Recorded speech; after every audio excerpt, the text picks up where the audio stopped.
Have you ever wondered why your depth makes people uneasy? Why the more you think, the more it seems you don't belong?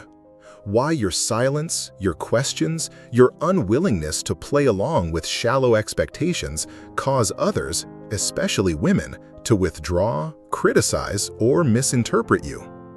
Soren Kierkegaard once wrote, "People demand freedom of speech as compensation for the freedom of thought which they seldom use." But you're different. You think, and that's exactly the problem. You're not dangerous because you're aggressive.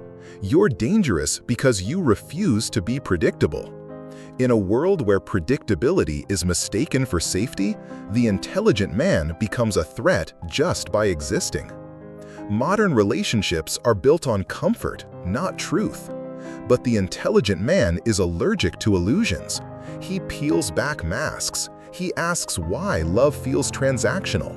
He sees the performance in people's eyes, the gap between what they say and what they feel.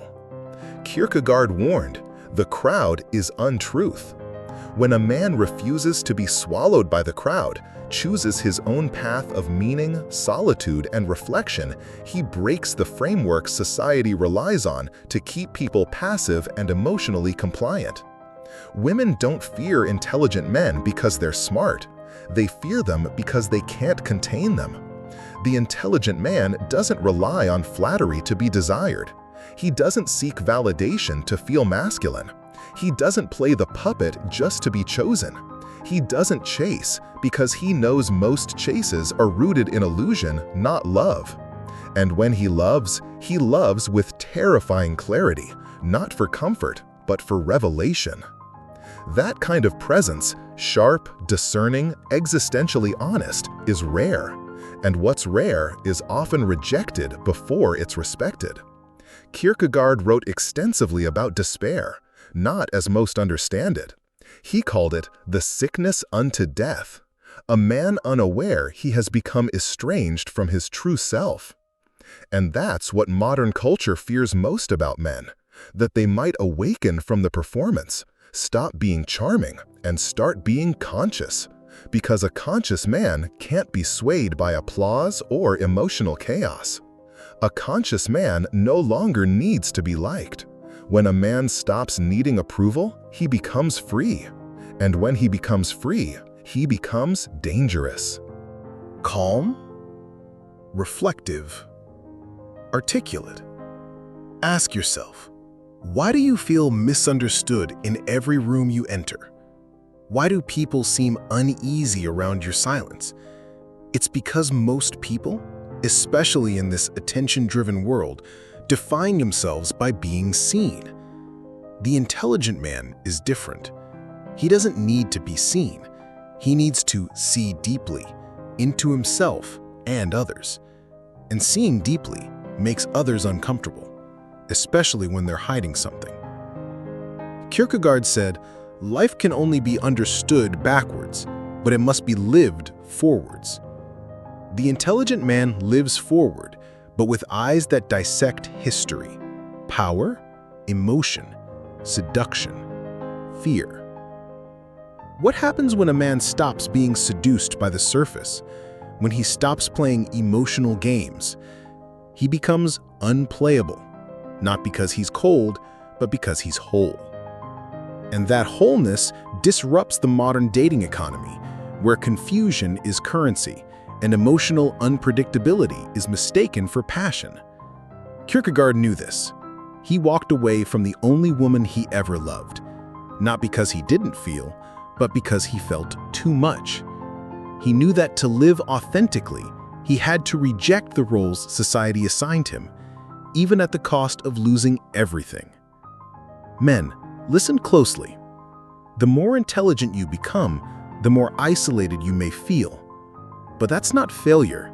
That's the price of awakening. You scare people not because you're unkind, but because you're unconditioned. A man who cannot be conditioned cannot be controlled, and that threatens every system, including romantic ones. Most people don't seek love. They seek utility. They want you to play a role: provider, performer, protector, puppet. But the intelligent man steps outside those frames, and when he does, he becomes invisible to those trapped inside them.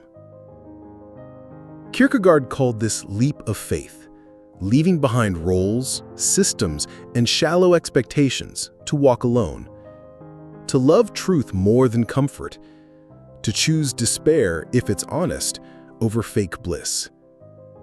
The leap costs you, it strips you, but it also awakens you. Because once you truly see, you can't unsee.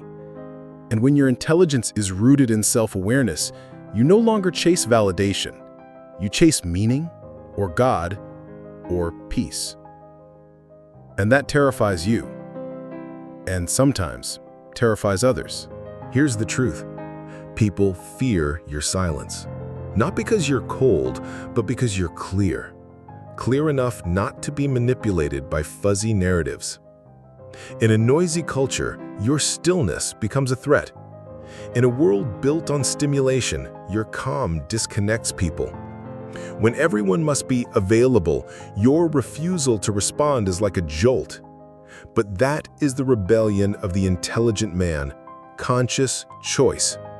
You don't chase, you choose. You're not a puppet smiling for applause. You are present, and that presence can't be controlled.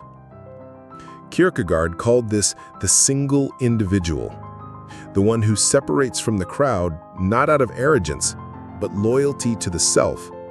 He walks alone, not because he hates others, but because most roads lead to noise, and he seeks truth.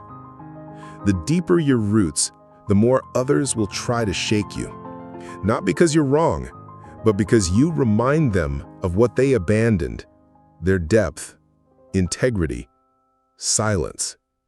This is most evident in love. The intelligent man doesn't romanticize chaos. He doesn't confuse drama with passion. He doesn't chase. He seeks alignment, a steady, sacred presence. To many who equate love with tumult, such steadiness can feel cold, but it's not. That's unwavering inner strength. Do not shrink.